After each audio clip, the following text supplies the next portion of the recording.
Hello नमस्कार। आज हम बात करेंगे भारतीय संविधान और राज्य व्यवस्था। हम लोग भारतीय संविधान और राज्य व्यवस्था की जो पहले पिछली क्लासेस लेते आ रहे हैं कंटिन्यू, उसमें हम लोग आज आगे बढ़ेंगे। हमारा जो टॉपिक होगा वो होगा लोकसभा। और क्योंकि पार्लियामेंट हम लोग जब पढ़ रहे थे तो पार्लियामेंट में हमने लोकसभा और राज्यसभा दोनों इसके सदन थे, इनके बारे में बात की। और इसके साथ में जो राष्ट्रपति इसके भाग हैं हमने उसकी भी बात की। लेकिन हम लोग पहले जो उच्च सदन था राज्यसभा का उसके बारे में डिटेल से बात की, और कुछ कुछ बातें जो है वो लोकसभा के बारे में भी हमने जिक्र किया। आज हम बात करते हैं केवल लोकसभा के लिए, लेकिन आगे बढ़ने से पहले एक बार जो हमारी एकेडमी है इसके बारे में बात करेंगे। ये एक ऑनलाइन टेस्ट सीरीज प्लेटफॉर्म है और धीरे धीरे इसमें जो क्लासें हैं वो एप्लीकेशन में भी लागू हो जाएगी। और जैसा कि आप देख रहे हैं कि यहाँ पर टेस्ट पेपर है। आप किसी भी एग्जाम का जो आप तैयारी करते हैं, कोई भी स्टूडेंट जो इस वीडियो को देख रहे हैं, जो अपनी रिक्वायरमेंट के अकॉर्डिंग क्या कर सकता है, यहाँ से सर्विस एलोकेट कर सकता है। इसके अलावा अगर फिर भी आपको कोई उसमें किंतु परंतु दिक्कत होती है तो आप क्या कर सकते हैं, इस नंबर पर कॉन्टेक्ट कर सकते हैं, जिससे आप मेरे से कॉन्टेक्ट कर पाएंगे और आपकी जो समस्या है उसका समाधान हो पाएगा। अगर आप खुद भी करना चाह रहे हैं तो आप क्या कर सकते हैं, वेबसाइट पर जा सकते हैं intraisacademy.com पर, और वहां पर जाओगे तो आपको कई सारे फीचर्स मिलेंगे। आप उसमें टेस्ट सीरीज अपने अकॉर्डिंग क्या कर सकते हैं, चयन कर सकते हैं। ठीक है, हम लोग आगे बात करते हैं। हम लोग पढ़ रहे थे भारतीय संविधान और राज्य व्यवस्था, और इसमें पार्लियामेंट पढ़ रहे थे, भारतीय संसद, इसके बारे में हमने जिक्र कर लिया पिछले वीडियो में, आप जाके सुन सकते हैं। और इसके बाद में जो भारतीय पार्लियामेंट है इसका जो प्रावधान है और लोकसभा है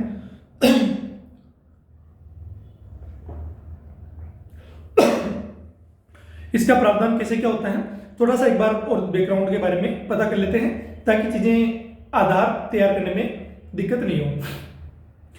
देखिए, मैंने पार्लियामेंट के बारे में बताया कि ये जो ब्रिटेन की व्यवस्था थी वहां से कैसे ये पुट आउट होके यहाँ पर आई है। ठीक है, लेकिन इसके बाद में जब भारत की बात करेंगे कि भारत में इसकी संरचना का आधार कहां से तय हुआ, तो जब भारत औपनिवेशिक व्यवस्था में था तो पहले 1757 मतलब प्लासी से लेके 1857 की क्रांति तक कंपनी वहां पर जो शासन करती थी।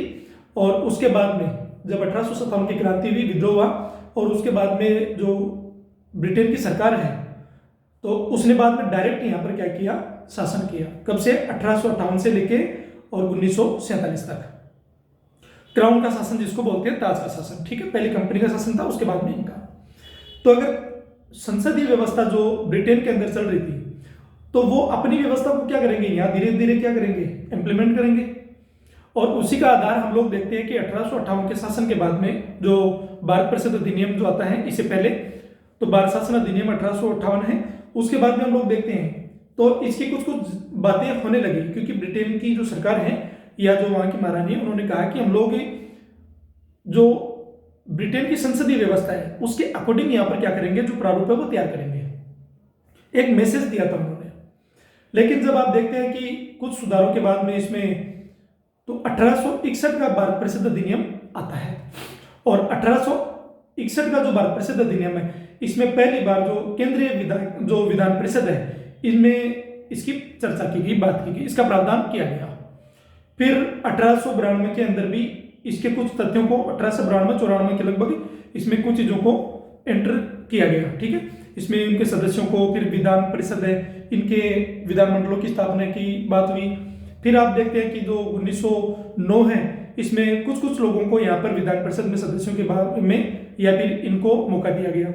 फिर जब आप देखते हैं 1919 का जो मार्टिन चैंसफोर्ड सुधार आता है, तो जब आप उसको देखते हैं तो उसमें क्या होता है कि जो स्वायत्तता तो नहीं देते प्रांतीय, लेकिन आप देखते हैं कि जो मतदान का अधिकार है, इसके अलावा और संसद की भागीदारी है इसमें, तो इसके आधार पर क्या किया जाता है बाद में फिर 1921, और बाद में आप देखते हैं कि जो संसदीय केंद्रीय विधान परिषद जो नई दिल्ली के अंदर है इसका स्टेब्लिश जो है यहाँ पर इसका प्रावधान किया जाता है, और 1927 के लगभग इसको क्या किया जाता है, खोला जाता है। ठीक है, और बाद में 1935 के अंदर जो प्रांतीय स्वायत्तता है उसकी बात की जाती है, निर्वाचन की बात की जाती है, और फिर 1947 जब हम लोग आजाद हो जाते हैं और उसके बाद में कानून बनने की संरचना है 1950 तक जब संविधान बन के तैयार हो जाता है। लेकिन जब आप देखते हैं तो पहले एक ही व्यवस्था चलती है, जो संविधान सभा की जो व्यवस्था थी उन्होंने क्या किया, इस व्यवस्था को हैंडल किया। ठीक है, पहले एक ही सदन था। 1951 में जब आप देखते हैं तो 1951 की जो व्यवस्था थी वहां से पहला संविधान संशोधन होता है, तब उसमें एक ही सदन था। उसके बाद में जब हम लोग देखेंगे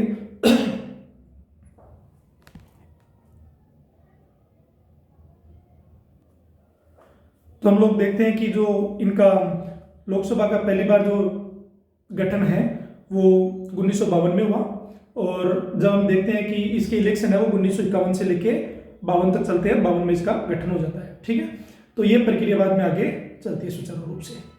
और जब हम लोग देखते हैं कि आज के प्रावधान के अनुसार तो इसमें कई सारे प्रावधान नहीं जोड़े गए, और जो सीटों की संख्या थी पहले टोटल कुल 552 थी, फिर 550 हुई, फिर 545 हुई। उसके बाद में जो 2 एंग्लो इंडियन के जो मेंबर थे उनकी सीटों को यहाँ पर जो 104वां संविधान संशोधन अधिनियम 2020 के आसपास में, तो इसको क्या किया गया, डिस्क्लोज किया गया। और उसके बाद में आप देखते हैं कि 543 सदस्य वो 8% यहाँ पर हैं जो सीटें उनके लिए व्यवस्थित है। और 543 में वैसे तो 530 और जो 20 सीटें हैं वो 2 भागों में डिवाइड रहती है। 530 है वो राज्यों के लिए, और 20 जो सीटें थी 550 के आधार पर बता रहा हूँ, तो 20 सीटें हैं वो केंद्र शासित प्रदेश है उनके लिए रखा गया। ठीक है, तो उनमें जैसे 7 सीटें हैं तो केंद्र शासित प्रदेशों में 7 सीटें यहाँ पर दिल्ली के अंदर है। ठीक है, तो ऐसे ही आप देखते हैं तो इनको डिवाइडेशन किया गया। तो अब 543 हो गई तो 8% देखते हैं तो 19 जो सीटें हैं वो यहाँ पर जो केंद्र शासित प्रदेश है उनके लिए रिजर्व रखी गई है, और वो जो बाकी की सीटें हैं वो किन के लिए रखी गई है, वो राज्यों के लिए रखी गई है। ठीक है, और इनमें अब जो नया संसद भवन के अंदर जो सीटों का लोकेट होगा आगे जाके जो नया इलेक्शन होगा उसके अंदर जो प्रावधान होगा उसमें सीटों की संख्या राज्यसभा और जो लोकसभा इनकी बढ़ाई गई है। संसद के लगभग लोकसभा में लगभग 888 के लगभग सीटें इसमें हुई हैं जो पहले की अपेक्षा में ज़्यादा। अब हम लोग बात करते हैं आगे, तो अब हम लोग इसमें जो सीटें हैं लोकसभा में वो SC/ST के लिए 24 पॉइंट कुछ सीटें जो है वो इनके लिए रिजर्व रखी गई है। तो हम लोग आगे देखते हैं इसमें कि जो लोकसभा है वो निचला सदन कहलाता है। अब हम लोग आते हैं इसके ऊपर, ठीक, क्योंकि इतनी बातें कुछ चीज़ें जो थी बैकग्राउंड की वो तैयार हो गई। लोकसभा है, इसके लिए पहले योग्यता बता देता हूँ। 5 साल का कार्यकाल है, इसको भंग किया जा सकता है, डिस्क्लोज किया जा सकता है। पहले इसमें कुछ प्रावधान रखे गए कि किन किन आधारों पर, यदि मान लेते हैं कि जो मंत्रिपरिषद है यदि वो अगर उसका प्रस्ताव अगर मान लो पारित नहीं हो, पास नहीं हो पाए, वो संतुष्ट नहीं हो, तो वो क्या करेगी, सरकार गिरा देगी। दूसरा, इसके अलावा अगर धन विधेयक पास नहीं हो पाता है तो सरकार गिर जाएगी। पहले भी समय से पहले भंग हो सकती है, ऐसा 3 बार हुआ है पहले। और आप देखते हैं कि जो लोकसभा है वो निचला सदन तो है ही है, लेकिन इसके लिए जो योग्यता का आधार है उम्र का वो 25 वर्ष रखा गया है। और 25 वर्ष जब आप देखते हैं तो राज्यसभा का कितना रखा गया है, 30 वर्ष। 25 वर्ष कोई भी मतदाता सूची के अंदर जिसका नाम है वो इलेक्शन लड़ सकता है, लेकिन इसके लिए कुछ क्राइटेरिया तय किया गया कि अगर आप इन चीज़ों को अगर आप फॉलो करते हैं या फिर इनमें आप इंक्लूड हैं तो आप इसके लिए दावेदार नहीं हो सकते। कारण एक तो जैसे पागलपन नहीं होना चाहिए, इसके अलावा जो मानसिक स्थिति है वो ठीक नहीं हो, ठीक है। इसके अलावा अगर कोई दिवालिया घोषित हो न्यायालय द्वारा, ठीक है वो, और अगर मान लो पागलपन या मानसिक रूप से अगर मान लो पीड़ित है तो वो न्यायालय द्वारा वो घोषित होना चाहिए। ऐसा नहीं हो कि लोगों के कहने पर हो, ठीक है, किसी लाभ के पद पर नहीं हो। तो ये सारी कुछ योग्यताएं हैं इनके लिए। 25 वर्ष का मैंने बता दिया। अब हम लोग बात करते हैं आगे। तो इनके जो टोटल सीटें हैं वो डिवाइडेड होती है राज्यों में और केंद्र शासित प्रदेशों में जनसंख्या के आधार पर। और जो सीटें हैं, प्रत्येक सीटें जो हैं इनके ऊपर जो सीट एलोकेट होती है, इन पे राजनीतिक दल क्या करते हैं, अपने अपने उम्मीदवार उतारते हैं, ठीक है। और जितनी सीटें हैं उनके आधार पर जो जनसंख्या उनको वोट देती है डायरेक्ट रूप से, प्रत्यक्ष रूप से, और उनका निर्वाचन होता है और वो क्या करते हैं, संसद भवन में आके बैठते हैं लोकसभा में, ठीक है। लोकसभा की कोई भी कार्यवाही होती है तो उसमें वो भागीदार होते हैं। अब देखते हैं इसमें कि अगर मान लो कि कभी भी कोई बात होती हो या फिर सभा का आयोजन करना हो तो कितने % लोगों का मतलब वहां पर जो दावेदार है, तो 10% का आधार रखा गया। कोई पैनल है वो तभी कार्यवाही जो है वो गतिविधि आगे बढ़ेगी जब 10% लोग वहां पर उपस्थित होंगे, ठीक है। अब हम लोग पढ़ते हैं इसमें आगे।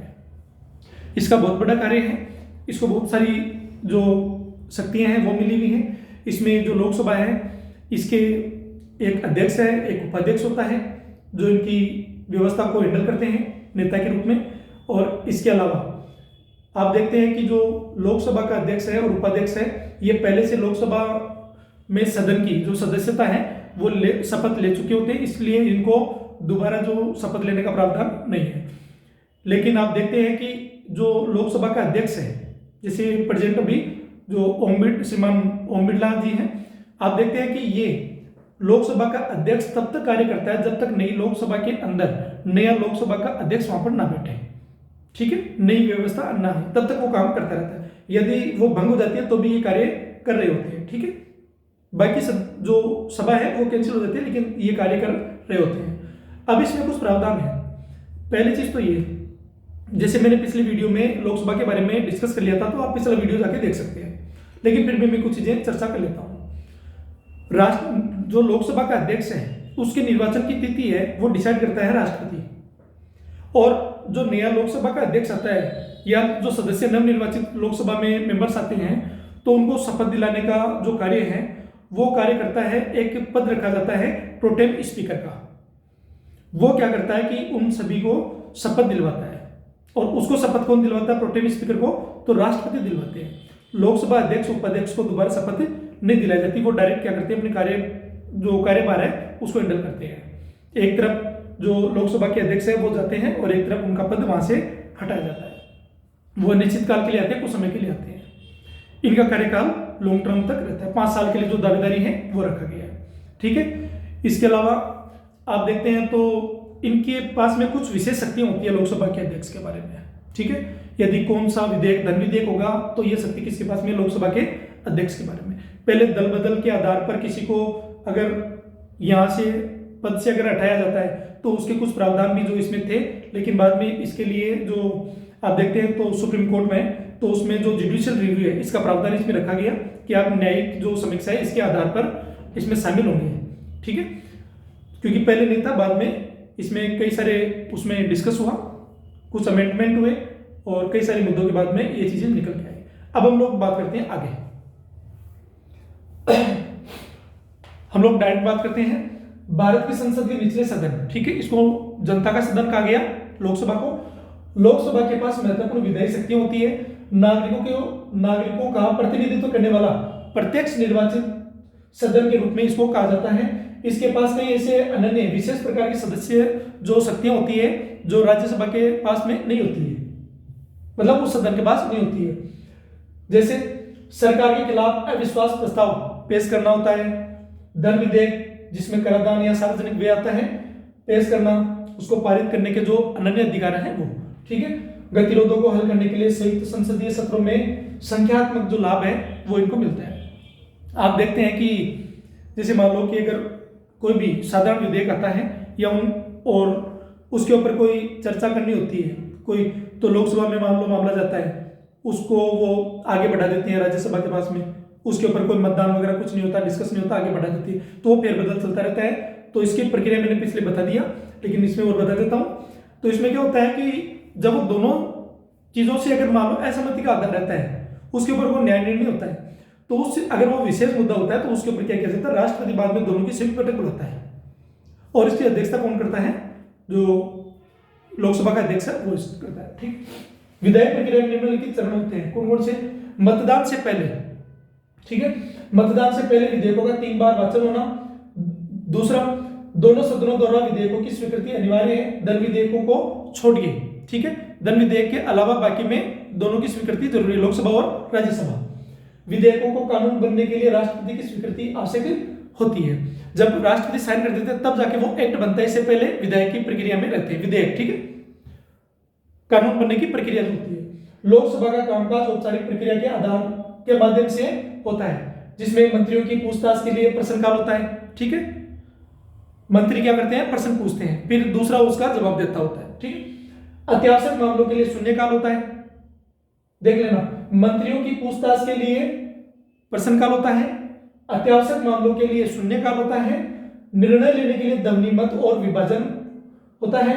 इसके अलावा विस्तृत विधेयक और मसौदा तैयार करने के लिए संसदीय समितियां, ठीक है। लोकसभा 3 वार्षिक सत्रों, बजट, मानसून और शीतकालीन, जैसा कि मैंने कल बता दिया और पिछले वीडियो में आप जाके डिटेल से देख सकते हैं, में मिलती है, और इसे हर 5 वर्ष में या राजनीतिक रूप से आवश्यक होने पर इसे पहले भंग किया जा सकता है, भारत की संसदीय प्रणाली एक लोकतांत्रिक ढांचा है जो 3 शाखाओं में विभाजित है। कौन कौन सी? कार्यपालिका, विधायिका और न्यायपालिका। ठीक है, जिसमें नियंत्रण और संतुलन के प्रावधान है। जो किसी भी शाखा को, इनमें से न्यायपालिका, विधायिका और कार्यपालिका, तीनों शाखाएं हैं, इसको सर्वोच्चता प्राप्त करने से रोकती हैं। ये तीनों अपने आप एक दूसरे से ऊपर नहीं हो सकती, तीनों को बैलेंस करके चलना होता है। कार्यपालिका ब्रिटिश मॉडल के अनुरूप विधायिका के प्रति जवाबदेह। राष्ट्र, जब आप अमेरिका में देखेंगे तो उसमें प्रावधान अलग है। ठीक है, राष्ट्र विधायिका द्विसदनीय है, जिसमें शामिल है लोकसभा, निचला सदन जिसको जनता का सदन कहा जाता है, 543 प्रत्यक्ष निर्वाचित प्रतिनिधि और इनका कार्यकाल 5 वर्ष का, जैसा कि हमने चर्चा कर ली। राज्यसभा का 245 सदस्य, जिसमें 12 सदस्य मनोनीत होते हैं राष्ट्रपति द्वारा, और जिनमें से अधिकांश राज्य विधानसभा द्वारा निर्वाचित होते हैं। ठीक है, और 12 राष्ट्रपति द्वारा मनोनीत किए जाते हैं। ठीक है, प्रधानमंत्री सरकार का नेतृत्व करते हैं और लोकसभा में बहुमत प्राप्त दल का गठबंधन के प्रमुख होते हैं। यह जरूरी नहीं है कि लोकसभा के ही हो, राज्यसभा से भी हो सकते हैं। ठीक है, और अगर दोनों के मेंबर नहीं हो तो भी चुना जा सकता है। लेकिन क्योंकि जब आप देखते हैं तो राजीव गांधी का इलेक्शन देखते हैं तो वो भी बहुत बड़ा प्रावधान था, और इसमें आप देखते हैं कि ये प्रावधान है, लेकिन 6 महीने बाद में 6 महीने तक क्या करना पड़ता है, उनको सदस्यता लेनी अनिवार्य होती है। ठीक है, सदन की, किसी भी एक सदन की लेनी होती है। ठीक, अमेरिका प्रणाली में प्रमुख अंतर क्या है, थोड़ा सा पढ़ लेते हैं कि भारतीय संसद प्रणाली का अनुसरण करता है। ठीक है, जहां कार्य प्रणाली मतलब कार्यपालिका जो है प्रधानमंत्री, विधायिका से आती है। ठीक है, जबकि अमेरिका में शामिल शक्तियों का प्रतिग्रहण के साथ राष्ट्रपति प्रणाली है। ठीक है, वहां जो प्रेसिडेंशियल जो सिस्टम है वो है। भारत के प्रधानमंत्री संसद के प्रति जवाबदेह हैं, जबकि अमेरिका राष्ट्रपति जो है वो स्वतंत्र रूप से चुने जाते हैं। भारत के राष्ट्रपति मुख्य रूप से औपचारिक कार्य करते हैं। अमेरिका, क्योंकि यहां नामात्र का होता है, वहां वास्तविक होता है। और अमेरिका राष्ट्रपति के विपरीत जो कार्यपालिका शाखा का नेतृत्व करते हैं। भारत में बहुदलीय प्रणाली है, जबकि अमेरिका में मुख्य रूप से 2 दलीय संरचना है, एक रिपब्लिकन, एक डेमोक्रेट। आर्टिकल 81 क्या कहता है, पढ़ते इसमें जनता के सदन की संरचना। ठीक है, हमने पढ़ लिया पहले से, लेकिन कुछ प्रावधान है जो इनसे इंटरकनेक्ट है। जो आर्टिकल्स है, आर्टिकल 331, ठीक है, के प्रावधान के अधीन रहते हुए लोकसभा में निम्नलिखित सदस्य होंगे। कौन कौन से? राज्यों में प्रादेशिक निर्वाचन क्षेत्रों से प्रत्येक चुनाव द्वारा चुने हुए 530 से अधिक सदस्य नहीं। मतलब ये जो 1950 वाला प्रावधान है उसकी बात चल रही है। ठीक है, 530 राज्यों की बात की जा रही है। 530, क्योंकि 550 कुल था, तो 530 राज्यों के लिए और 20 किन के लिए था, केंद्र शासित प्रदेश जो यूटीज है उनके लिए। ठीक है, लेकिन अब सदस्यता, अब सीटें कितनी होगी? 543, जिसमें 19 किनकी हो गई? केंद्र शासित प्रदेशों की, और बाकी किनकी बच गई? राज्यसभा, जो लोकसभा के सदस्य हैं कौन से? राज्यों से आते हैं। ठीक है, संघ शासित प्रदेशों का प्रतिनिधित्व करने के लिए 20 से अधिक सदस्य नहीं होंगे। ठीक है, निर्वाचन जिनका चुनाव संसद द्वारा विधिवत रूप से किया जाता है। इसमें कुछ प्रयोजन किया हुआ है कि लोकसभा में प्रत्येक राज्य को इतनी सीटें आवंटित की जाएगी कि उन सीटों का संख्या और राज्य की जनसंख्या का अनुपात जहां तक संभव हो सभी राज्यों के लिए समान हो। प्रत्येक राज्य को प्रादेशिक निर्वाचन क्षेत्रों में इस प्रकार विभाजित किया जाएगा, प्रत्येक निर्वाचन क्षेत्र की जनसंख्या और उसे आवंटित सीटों का संख्या का अनुपात जहां तक संभव हो और पूरे राज्य में समान हो। बशर्ते इस खंड के उपखंड में प्रावधान किया है कि लोकसभा में किसी राज्य को सीटें आवंटित करने के उद्देश्य से तब तक लागू नहीं होगा जब तक कि उस राज्य की जनसंख्या 6 मिलियन से अधिक नहीं हो। पहले का प्रावधान है। ठीक है, क्योंकि आप देखते हैं कि 10 लाख पर एक सीट का जो प्रावधान है उसके बारे में हम आगे डिटेल से पढ़ेंगे। इस अनुच्छेद में जनसंख्या अभिव्यक्ति से तात्पर्य पिछली जनगणना में निर्धारित जनसंख्या से है जिनके प्रासंगिक आंकड़े प्रकाशित किए गए। आप देखते हैं कि जो लास्ट जनगणना हुई थी 2011 में हुई थी, लेकिन आप आधार किसका मानते हैं? आगे बढ़ते हैं इसमें, क्योंकि उनको खारिज कर दिया गया था। बशर्ते इस खंड में पिछली जनगणना का संदर्भ जिनमें प्रासंगिक आंकड़े प्रकाशित हो चुके 2026 के बाद की गई जनगणना के प्रासंगिक आंकड़े प्रकाशित होने तक इस प्रकार समझा जाएगा, जब तक नई जनगणना नहीं होती तब तक, क्योंकि जो डिलिमिटेशन जो सिस्टम है वो लागू होगा। नए जो जनसंख्या जुड़ी है उनको उसमें जोड़ा जाएगा, क्षेत्रों को और डिवाइडेड होगा, चीजों को माइनस प्लस किया जाएगा उसके आधार पर। ठीक है, 1971 की जनगणना के संदर्भ में बात करते हैं। ठीक है, इसी के 1971 का आधार है। और जो दूसरा खंड है इसमें देखिए, जो पहला खंड है कि पहला पॉइंट है खंड 2 के उपखंड क में उस खंड के प्रतुलित प्रयोजन के लिए 1971 की जनगणना का संदर्भ है। और दूसरा जो दूसरा प्रोविजन है दूसरा, उसमें खंड ख में क्या दिया हुआ है कि प्रयोजनों के लिए 2001 की जनगणना के संदर्भ में। आर्टिकल 81 का सब क्लोज 1 और से 2 दो है, भारत का संविधान 1950, ठीक है। और इसमें जो सब खंड है वो जोड़े गए क और ख, ठीक है। फिर आर्टिकल 82 और इसमें प्रावधान जोड़ा गया 331 के प्रावधानों के अधीन रहते हुए लोकसभा में राज्यों के मतदाताओं द्वारा प्रत्यक्ष निर्वाचित 500 से अधिक सदस्य नहीं होंगे, जो उसमें प्रावधान किया हुआ है। राज्यों को प्रादेशिक निर्वाचन क्षेत्र में विभाजित किया जाएगा और समूहीकृत का गठन किया जाएगा। ऐसा नहीं कि एक जिले के अंदर दो लोकसभा जो क्षेत्र है वो नहीं हो सकते हैं, ध्यान रखना इस बात का, ठीक है। हम कभी कभी सोचते हैं क्योंकि अगर जिला बड़ा है और जनसंख्या ज्यादा है तो उसके अनुपात में सीटों को बढ़ाया जा सकता है, ठीक है। प्रत्येक निर्वाचन क्षेत्र में आवंटित किए जाने वाले सदस्यों की संख्या इस प्रकार निर्धारित की जाएगी कि प्रत्येक 7.5 लाख जनसंख्या पर कम से कम एक सदस्य और प्रत्येक 5 लाख जनसंख्या पर अधिकतम एक सदस्य हो। यह आधार, लेकिन बाद में नई जनगणना हुई 1971, बाद में तो इन्हें अपडेट किया गया, ठीक है।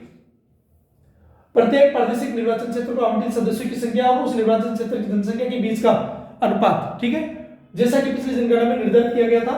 और प्रासंगिक आंकड़े प्रकाशित किए गए जहां तक संभव भारत के पूरे क्षेत्र में समान होगा। भारत के भूभाग में शामिल लेकिन किसी राज्य में शामिल न होने वाले भूभागों का लोकसभा में प्रतिनिधित्व ऐसा होगा जैसा संसद विधि द्वारा निर्धारित करे। जैसा आप देखते हैं कि जो जम्मू कश्मीर का जो पीओके पाकिस्तान ऑक्यूपाइड जो कश्मीर है उसमें जो, क्योंकि भारत ये सोचता है अभी भी कि भाई जो पीओके है वो हमारा है, ठीक है, लेकिन अभी किसके अधीन में, दूसरों के अधीन में। तो इस आधार पर वो सीटें रिजर्व रखी गई उनके लिए। पार्लियामेंट जैसे उसके लिए कुछ प्रावधान करेगी तो उसमें अपडेट कर दिया जाएगा। इसमें संरचना में कुछ चीजें हैं, वही चीजें दो 550, अभी वर्तमान में कितनी है सीटें 543, ठीक है। ये लोकसभा के सदस्य सीधे जनता द्वारा सार्वभौमिक वयस्क मताधिकार के आधार पर चुने जाते हैं, ठीक है। 104वां संविधान संशोधन 2019 द्वारा एंग्लो इंडियन जो मनोनयन किया जाता इसके प्रावधान को समाप्त कर दिया गया। फिर परिसीमन डिलिमिटेशंस, सीटों के आवंटन को 2026 तक के लिए रोक दिया गया है, जिसके बाद जनसंख्या बदलाव के आधार पर जो नई जनगणना होगी उसके आधार पर परिसीमन की उम्मीद है जिससे सीटें बढ़ सकती है। कार्यकाल 5 वर्ष तक का होता है और आपातकाल में इसको बढ़ाया जा सकता है।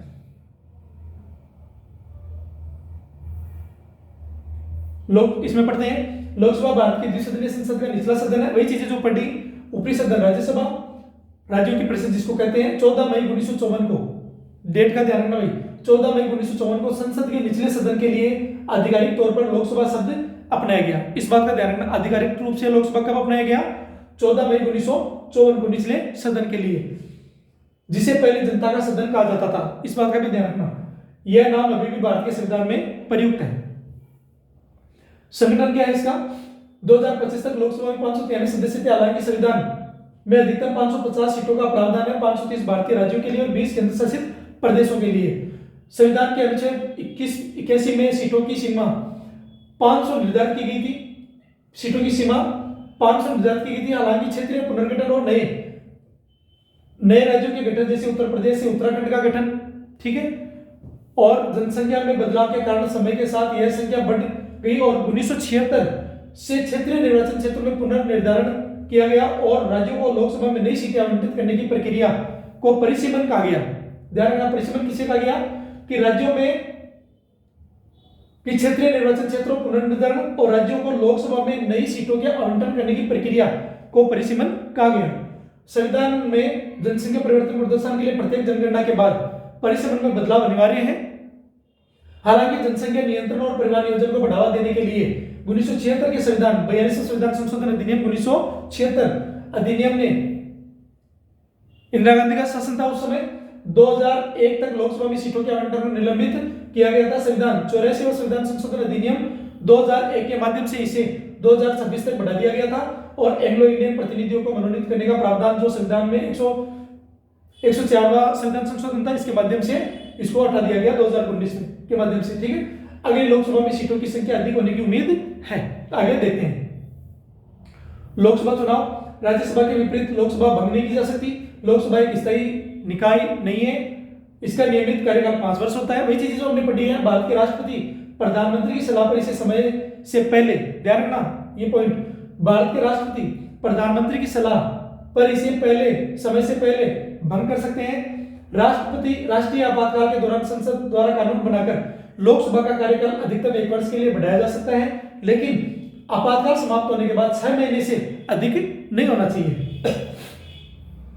भारत के राज्यों और केंद्र शासित प्रदेशों में स्थित क्षेत्रीय निर्वाचन क्षेत्रों से लोकसभा सदस्यों का सीधा चुनाव सार्वभौमिक वयस्क मताधिकार 18 वर्ष या उससे अधिक आयु का प्रत्येक भारतीय नागरिक मतदान के लिए पात्र है।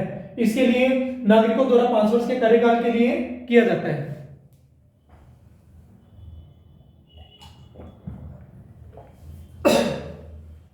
प्रत्येक राज्य को लोकसभा में सीटें आवंटित की जाती हैं, जिन्हें समान प्रतिनिधित्व सुनिश्चित करने के लिए राज्य की जनसंख्या के आधार पर क्षेत्रीय निर्वाचन क्षेत्रों में विभाजित किया जाता है। किनमें? क्षेत्रीय निर्वाचन क्षेत्रों में किया जाता है। एक जैसे राज्य है, राज्य को जिलों में, जिसे पहले संभाग में बांटा जाता है, संभाग बाद में जिलों में बंटता है, तो एक जिले में भी एक से ज्यादा सीटें हो सकती है, ठीक है, जनसंख्या के अनुपात में। इसके अतिरिक्त संविधान में वंचित समूहों, अगर मान लो कि जहां सीटें कम हो तो 2 डिस्ट्रिक्ट को मिला के भी एक सीट जो डिसाइड की जा सकती है, ऐसा भी किया जा सकता है, ठीक है। महिलाओं के लिए सीटों के लिए आरक्षण, अनुसूचित जनजाति, इसमें कहा गया है कि संविधान में वंचित समूह एससी और एसटी और महिलाओं के लिए सीटों के आरक्षण का प्रावधान है। प्रथम जो first past the post system जो है, ठीक है, प्रणाली के साधारण बहुमत द्वारा करने पर किसी निर्वाचन क्षेत्र से उम्मीदवार को निर्वाचित घोषित किया जाता है, ठीक है। यह जरूरी नहीं कि जिसके पास 50% मत हो वही जीते, नहीं, टोटल वोट पड़ते हैं उनका। अगर मान लेते हैं कि जो सबसे ज्यादा, अगर मान लो जिसके पास वोट आता है, सीटें सबसे ज्यादा आती है, तो वो वहां पर जो वोट है उनके आधार पर वो उनको जीत घोषित कर दिया जाता है, ठीक है।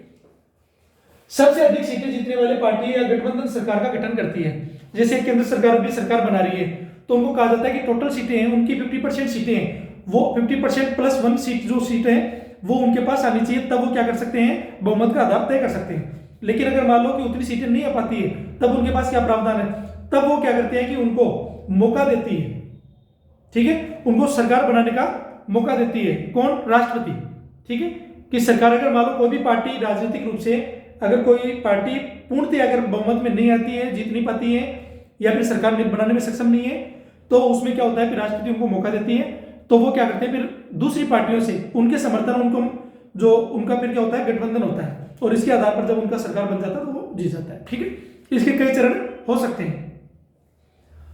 जब हम राजनीतिक जो दल है उनको पढ़ेंगे तो इसकी प्रक्रिया पढ़ेंगे, निर्वाचन आयोग में पढ़ेंगे तब भी, ठीक है। सबसे अधिक सीटें जीतने वाली पार्टी या गठबंधन सरकार का गठन करता है, जिसका नेतृत्व प्रधानमंत्री करते हैं, जिनकी नियुक्ति भारत के राष्ट्रपति द्वारा की जाती है, और अन्य मंत्रियों की नियुक्ति प्रधानमंत्री की सलाह पर राष्ट्रपति द्वारा की जाती है, ठीक है।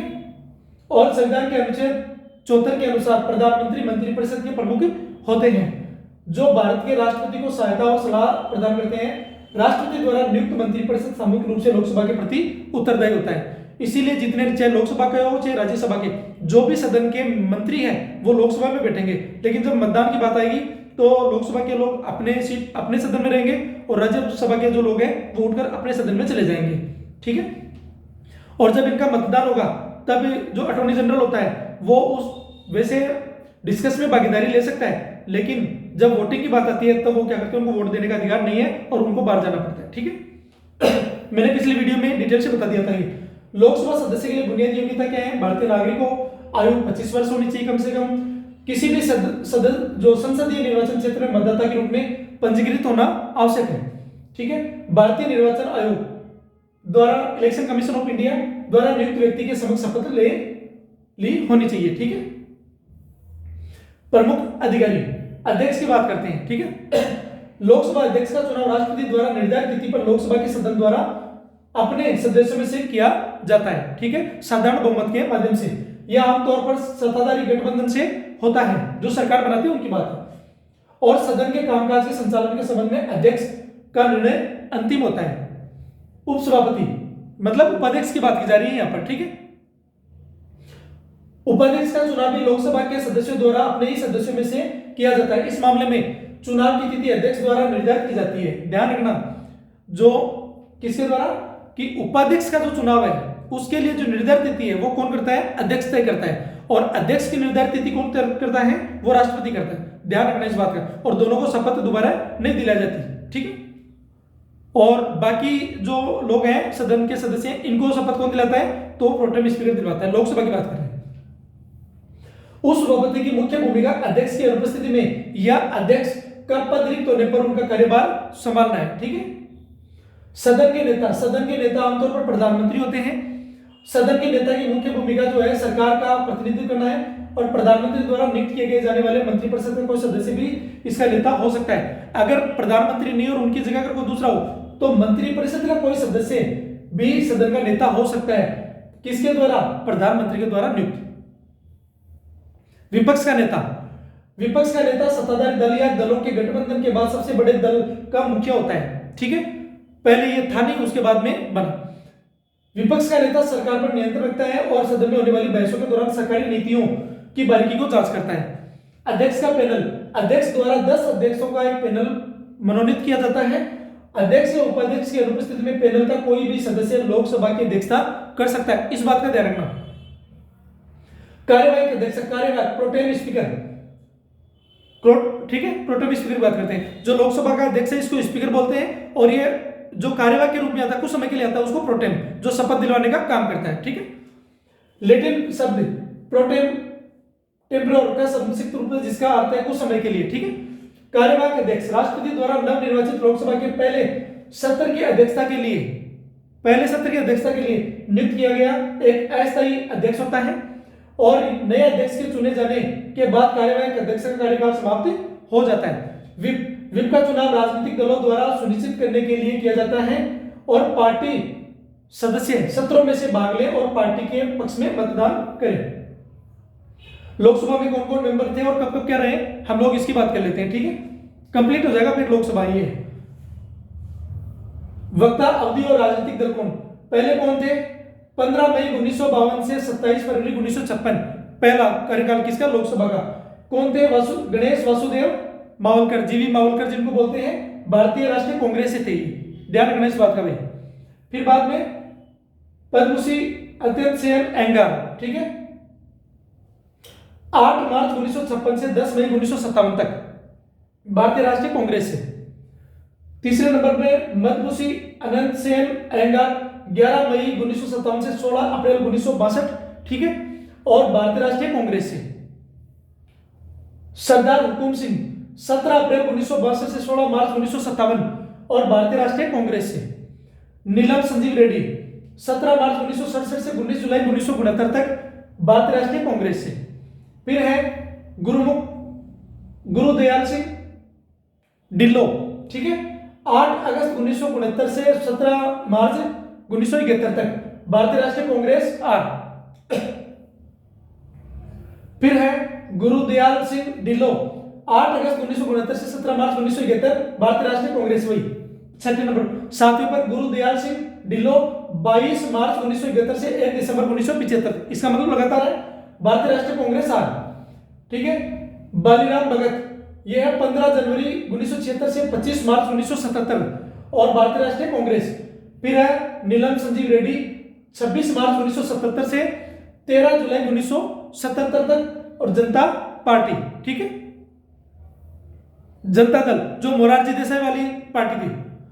फिर है के एस हेगड़े, क्योंकि जो इंदिरा गांधी का जो कार्यकाल है वो इमरजेंसी लगती है, उसके बाद जो इलेक्शन होता है तो उसमें क्या होता है कि जो मोरारजी देसाई है उनकी सरकार आती है और 44वां संविधान संशोधन अधिनियम 1978 पारित होता है और उसके बाद में कुछ फेरबदल होता है और उसके बाद फिर से वापस क्या होता है, री-इलेक्शन होता है और जो इंदिरा गांधी वापस सरकार बनती है, ठीक है। हम लोग आगे पढ़ते हैं लेकिन एक बार देख लेते हैं। के एस हेगड़े 10वें नंबर में 21 जुलाई 1977 तो 21 जनवरी 1980 तक कार्यकाल रहता है जनता पार्टी से, ठीक है। फिर बलराम जाखड़ 22 जनवरी 1980 से 15 जनवरी 1985 और भारतीय जनता पार्टी आई से जो नई बनती है, ठीक है। बलराम जाखड़ 26 जनवरी 1985 से 18 दिसंबर 1989 भारतीय राष्ट्रीय कांग्रेस आई। बलराम जाखड़ 12वें नंबर पे हुई 16 जनवरी 1985 से 18 दिसंबर 1989 और भारतीय राष्ट्रीय कांग्रेस आई। फिर है रवि रे 19 दिसंबर 1989 से 9 जुलाई 1991, ठीक है, जनता दल धर्मनिरपेक्ष। शिवराज वी पाटिल 10 जुलाई 1991 से 22 जुलाई 1996 भारतीय राष्ट्रीय कांग्रेस आई। फिर है पूर्णो अंगिटो संगमा 23 मई 1996 से 23 मार्च 1998 और भारतीय राष्ट्रीय कांग्रेस। 15 नंबर पे थे। 16 नंबर गंती मोहना चंद्र बालायोगी 24 मार्च 1998 से 19 अक्टूबर 1999 तेलुगु देशम पार्टी से। फिर है गंती मोहना चंद्र बालायोगी 22 अक्टूबर 1999 से 3 मार्च 2002 तेलुगु देशम पार्टी। फिर है 18वें नंबर पर मनोहर जोशी 10 मई 2002 से 2 जून 2004 तक और शिवसेना। फिर है 19 नंबर सोमनाथ चटर्जी। फिर है 4 जून 2004 से 31 मई 2009 तक भारतीय कम्युनिस्ट पार्टी मार्क्सवादी जो डारा से है वो सीपीएम की बात की जा रही है। फिर है 20वें नंबर पर कौन है? मीरा कुमार, ठीक है, 4 जून 2009 से 4 जून 2014 भारतीय राष्ट्रीय कांग्रेस से। 21 नंबर की बात है सुमित्रा महाजन 6 जून 2014 से 17 जून 2019 तक रहती है भारतीय राज्य जनता पार्टी से, बीजेपी से। 22वां ओम बिरला 19 जून 2019 से 24 जून 2024 तक भारतीय जनता पार्टी से। 23वें नंबर पर भी ओम बिरला 26 जून 2024 से भारतीय जनता पार्टी और वर्तमान तक है, ठीक है। तो इस आधार पर ये कंप्लीट होता है 23 नंबर, ठीक है। लोकसभा सचिवालय पढ़ लेते हैं एक बार। सत्रों की बात करते हैं। भारतीय संसद की वर्ष में 3 बैठक होती है, बजट सत्र, मानसून सत्र और शीतकालीन सत्र। जो बजट सत्र है वो कब चलता है? सबसे बड़ा सत्र होता है जनवरी से मई तक, ये फरवरी से चलता है, फरवरी से मई तक चलता है, ठीक है। फिर जो मानसून सत्र है वो जुलाई से अगस्त तक और शीतकालीन सत्र नवंबर से दिसंबर। ये सबसे छोटा होता है, वो सबसे बड़ा होता है।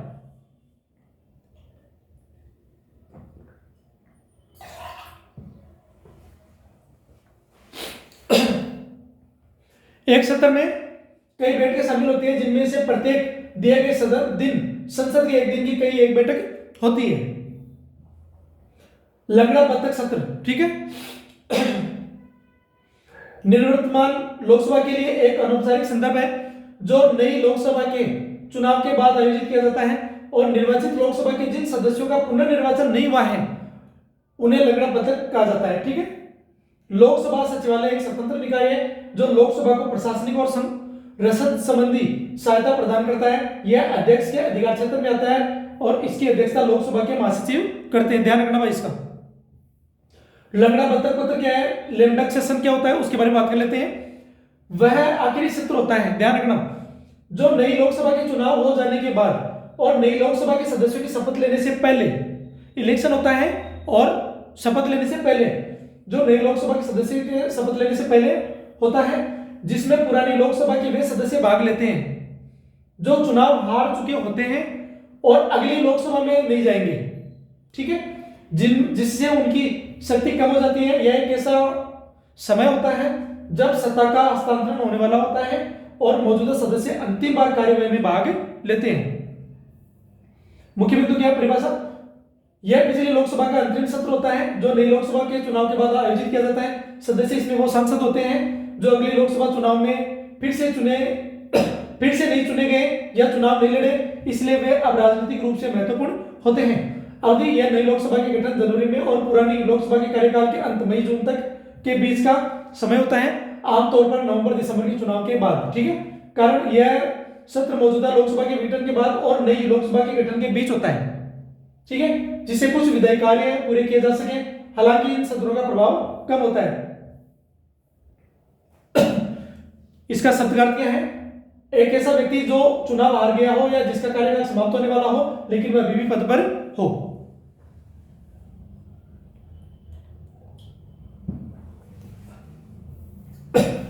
प्रमुख शर्तें और प्रक्रिया लोकसभा में पढ़ते हैं। स्थगन की बात करते हैं। सदन की बैठक को एक निश्चित अवधि के लिए स्थगित करना, ठीक है। सदन की बैठक को एक निश्चित अवधि के लिए स्थगित करना। स्थगन का मतलब क्या होता है? ये, ठीक है, निश्चित अवधि के लिए, अनिश्चित अवधि नहीं है। फिर है लोकसभा अध्यक्ष और राज्यसभा अध्यक्ष, ठीक है, दोनों, मतलब उसमें सभापति को अपने अपने सदनों का स्थगन करने का अधिकार होता है। जो राज्यसभा में जो सभापति होता है और लोकसभा में अध्यक्ष। अनिश्चित काल के लिए सदन की बैठक का निलंबन, लैटिन भाषा में बिना दिए अध्यक्ष साइन डाई। निलंबन का मतलब क्या होता है? अनिश्चित काल के लिए सदन की बैठक को स्थगित कर देना, ठीक है। 17वां, राष्ट्रपति के आदेश द्वारा सदन के सत्र की समाप्ति। ध्यान रखना, 17वां क्या है? राष्ट्रपति के आदेश द्वारा सदन के सत्र की समाप्ति कर दी जाती है। लोकसभा का विघटन, 5 वर्ष का पूर्ण कार्यकाल पूरा होने के बाद या प्रधानमंत्री की सलाह पर राष्ट्रपति द्वारा समय से पहले विघटन के माध्यम से लोकसभा का अस्तित्व समाप्त हो जाता है, मतलब पूर्णतः खत्म हो जाता है। फिर वो विघटन का मतलब कंप्लीट हो जाता है। राज्यसभा एक स्थायी निकाय होने के नाते इसे भंग नहीं किया जा सकता, ठीक है। प्रश्नकाल, प्रश्नकाल में क्या है? संसदीय सत्र का पहला घंटा। ध्यान रखना, संसदीय सत्र का पहला घंटा जिसमें सदस्य सरकार की नीतियों और कामकाज के बारे में प्रश्न पूछते हैं। शून्यकाल क्या होता है? प्रश्नकाल के तुरंत बाद, प्रश्नकाल के तुरंत बाद। शून्यकाल बाद में समय है जिसमें संसद सदस्य महत्वपूर्ण मुद्दे उठाते हैं। स्थगन प्रस्ताव, लोकसभा अध्यक्ष द्वारा अत्यावश्यक सार्वजनिक महत्व के मामलों पर चर्चा के लिए पेश किया गया है औपचारिक प्रस्ताव। यह स्थगन प्रस्ताव पारित हो जाता है तो सदन की नियमित कार्यवाही स्थगित हो जाती है। अविश्वास प्रस्ताव पारित हो जाता है तो फिर सरकार को हाथ धोना पड़ता है, मतलब सरकार गिर जाती है। प्रधानमंत्री के नेतृत्व वाली मंत्रिपरिषद के विरुद्ध लोकसभा में किसी भी सदस्य द्वारा प्रस्तुत किया जा सकता है। यह औपचारिक प्रस्ताव है। इसे प्रस्तुत करने के लिए कम से कम 50 सदस्यों के लिए समर्थन की आवश्यकता होती है। ध्यान रखना, यदि प्रस्ताव पारित हो जाता है तो सरकार को इस्तीफा देना पड़ता है। लोकसभा के कार्य, इसमें क्या कार्य है? पहला, विधेयक कार्य। बिलों के प्रकार, 2 प्रकार के विधेयक प्रस्तावित कानून होते हैं, मतलब विधेयक क्या होते हैं? प्रस्तावित कानून। सार्वजनिक विधेयक और निजी विधेयक। पहला कौन सा है? सार्वजनिक, एक है निजी विधेयक। मतलब संसद के जो सदस्य हैं, ठीक है, इनमें जो मंत्री है वो कौन होंगे?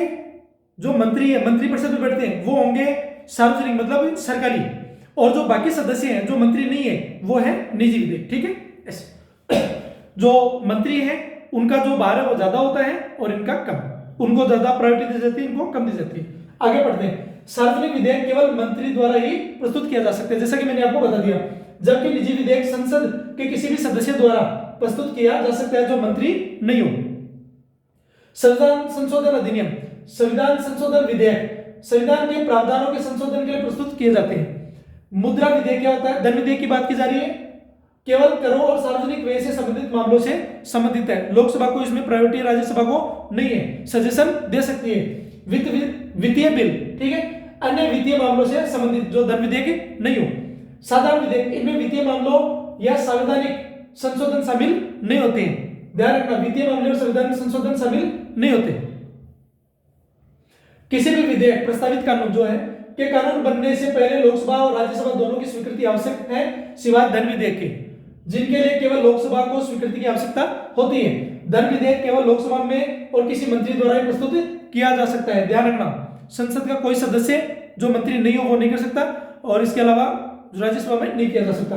यदि भी धन विधेयक राज्यसभा में विचारों के लिए भेजा जाता है, लेकिन यह सदन इसे स्वीकार या अस्वीकार कर सकता है, इसे अस्वीकार या संशोधित नहीं कर सकता, ठीक है। राज्यसभा केवल अनुशंसाओं के साथ, बिना अनुशंसाओं के साथ धन विधेयक को वापस भेज देती है, उसको वैसे ही पारित माना जाता है। वो लोकसभा पे डिपेंड करता है। संसद के दोनों सदनों के हर विधेयक कई चरणों से गुजरता है। यदि किसी सदन द्वारा विधेयक पारित नहीं होता है, ठीक है, तो प्रधानमंत्री की सिफारिश पर भारतीय राष्ट्रपति दोनों सदनों की संयुक्त बैठक बुलाते हैं। किनकी सिफारिश पर? प्रधानमंत्री के कहने पर राष्ट्रपति द्वारा, ठीक है। यदि विधेयक दोनों सदनों और संयुक्त बैठक में पारित हो जाता है तो उसे राष्ट्रपति के पास अनुमोदन के लिए भेजा जाता है, और राष्ट्रपति इसे अनुमोदित कर सकते हैं, अनुमोदन रोक सकते हैं या पुनर्विचार के लिए वापस भेज सकते हैं। भारतीय संविधान के अनुच्छेद 266(a) के अनुसार सभी सरकारी राजस्व और भारत की संचित निधि से जमा किया जाता है, जिससे सभी सरकारी व्यय किए जाते हैं, ठीक है। धन और वित्तीय विधेयकों को पारित करने के अलावा सरकार लोकसभा में वार्षिक केंद्रीय बजट प्रस्तुत करती है। बजट संसद के समक्ष सरकार का वित्तीय विवरण होता है, जिसमें राजस्व, व्यय, भारत की संचित निधि के लिए दिए गए ऋण का विवरण दिया जाता है।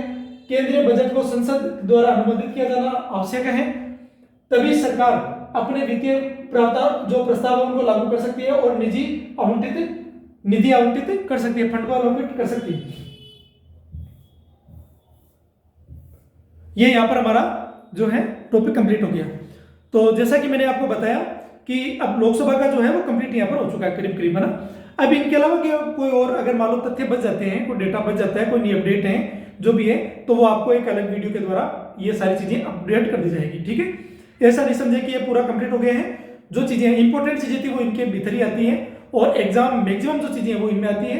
इसके अलावा जो पेपरों का एनालिसिस है वहां से कुछ और चीजें एक्स्ट्रा ऐड करनी है, तो वो ऐड करके मैं क्या करूंगा, एक वीडियो के अंदर पूरा कंप्लीट करवा देंगे। एक मैराथन आएगी जिसके अंदर कंप्लीट करवाएंगे, ठीक है। तो पार्लियामेंट के अंदर हम लोग राज्यसभा लोकसभा हम लोग पढ़ चुके, ठीक है। जो लोकसभा है यहाँ कंप्लीट हो गई। इसके आगे जो बाकी चीजें हैं वो प्रावधान, क्योंकि इसमें कई सारी चीजें मेंशन कर दी गई है, नहीं तो एक एक पॉइंट के अंदर चीजें बता देते। मैं चाहता तो 5-5, 10-10, 15-15 मिनट के भी वीडियो जाते, लेकिन बाद में फिर आपका सिलेबस कंप्लीट नहीं हो पाता, क्योंकि मुझे दूसरे सब्जेक्ट भी स्टार्ट करने हैं। जो सबसे महत्वपूर्ण टॉपिक है मैं उनको सबसे पहले करवा रहा हूं, जहां से क्वेश्चन बनने की संभावना है, ठीक है। फिर इसके बाद में जियोग्राफी है, इसके अलावा हिस्ट्री है, इसके अलावा जो इकोनॉमी है, और साइंस एंड टेक्नोलॉजी, और एनवायरमेंट इकोलॉजी, और करंट अफेयर के भी इशू टॉपिक है।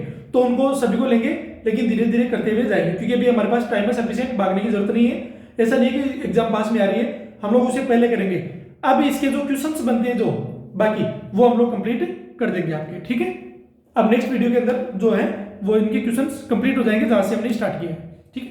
Thank you. और इससे पहले अगर मान लेते हैं फिर भी आप वीडियो पूरा देखिए, इसको शेयर कर सकते हैं, क्योंकि आपको हो सकता है कि छोटे वीडियो अच्छे लगे, लेकिन मुझे बताइए कि क्या आपके एग्जाम के लिए वो सफिशिएंट है। आप पता करिए एक बार, क्योंकि आपकी एग्जाम के अंदर अगर मान लो उसका कोई रोल कम रहा हो तो फिर कोई मतलब नहीं रहा उसका, क्योंकि व्यू और लाइक के चक्कर में मैं कंटेंट से कॉम्प्रोमाइज नहीं कर सकता, ठीक है। तो हम लोग आगे बढ़ते हैं, ठीक है, और नेक्स्ट वीडियो के अंदर बात करते हैं। फिर भी अगर मान लो कि आपको कोई टेस्ट सीरीज लेनी हो, सेक्शनल टेस्ट लेना हो, किसी मुद्दे पे बात करनी हो, कोई भी इशू हो, तो आप क्या कर सकते हैं, मुझे नंबर पे कॉल कर सकते हैं जो पहले मैंने स्टार्ट में बताए थे। दूसरा, आप वीडियो को पूरा देखा करिए, क्योंकि जब वीडियो को पूरा देखते हैं तभी जो चीजें हैं वो आपको समझ में आती है। हो सकता है कि मैं जो चीजें बाद में बताऊं वो चीजें, क्योंकि मैं वैसे तो इंट्रोडक्शन के अंदर चीजें बता देता हूं करीब करीब, लेकिन फिर भी अगर चीजें डेट डेटा या कुछ बोलने में आगे पीछे चीजें हो जाती हैं, तो मैं उस चीज का आप मुझे कमेंट कर सकते हैं, और तो मैं क्या करूंगा उस चीज को सुधार कर लूंगा, ठीक है। बाकी कोई ऐसा मकसद नहीं कि मैं कोई जानबूझकर ये चीजें बताता हूँ, या लाइट की वजह से ऐसा हो जाता है, ठीक है। और वीडियो आगे आपको प्रोवाइड होता रहेगा। और कभी करंट अफेयर पे बात करेंगे, जब कभी जियोपॉलिटिक्स पे बात करेंगे, तो आपके सारे डायमेंशंस ओपन होंगे, तब आपको रियलाइज होगा कि जियोपॉलिटिक्स पे ऐसे भी पढ़ा जा सकता है, ठीक है। तो सिलेबस कंप्लीट हो जाएगा तब हम लोग बात करेंगे, ठीक है। Thank you.